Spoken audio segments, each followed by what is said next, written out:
Hey guys, I'm going to show you the difference between shooting a hyperlapse with the Hyperlapse app versus Lapse app.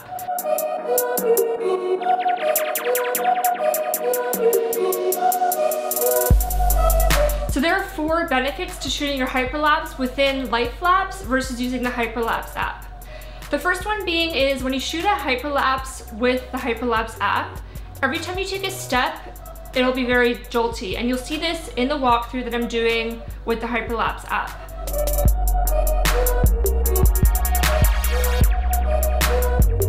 With Lapse, you can take a photo and then you can take your step and then line it up perfectly at the next shot. That way it's a lot more smooth.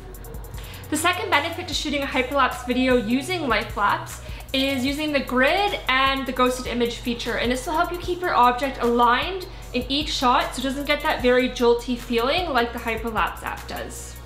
So a huge part of achieving this hyperlapse look in Lapse is picking one part of your object and having it in the same spot throughout the whole frame.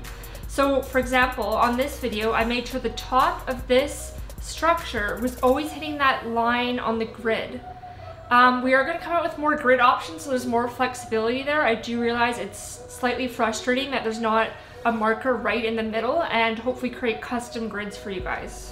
The third benefit is the speed. So you'll notice in Hyperlapse app, it can only go 12 times as fast, which does seem fast, but when you're walking very slow to keep the camera as steady as possible, 12 times as fast isn't really that fast. It's probably normal walking speed because you're going so slow to try and capture it steadily. So with Lapse, we can do up to 24 frames a second.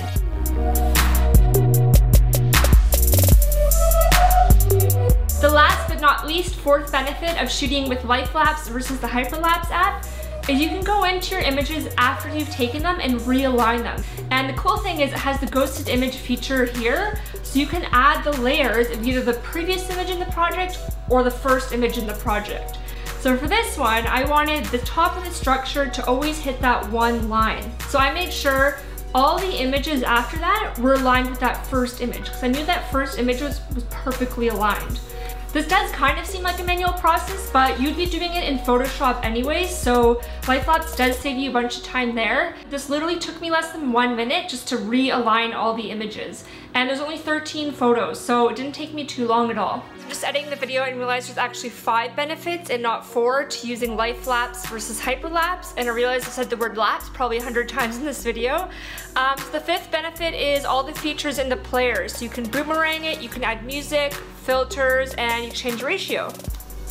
Alright guys, I hope you found that tutorial useful. I would love to see what hyperlapses you create with Lapse. So you can tag us on Instagram at Lapse_app,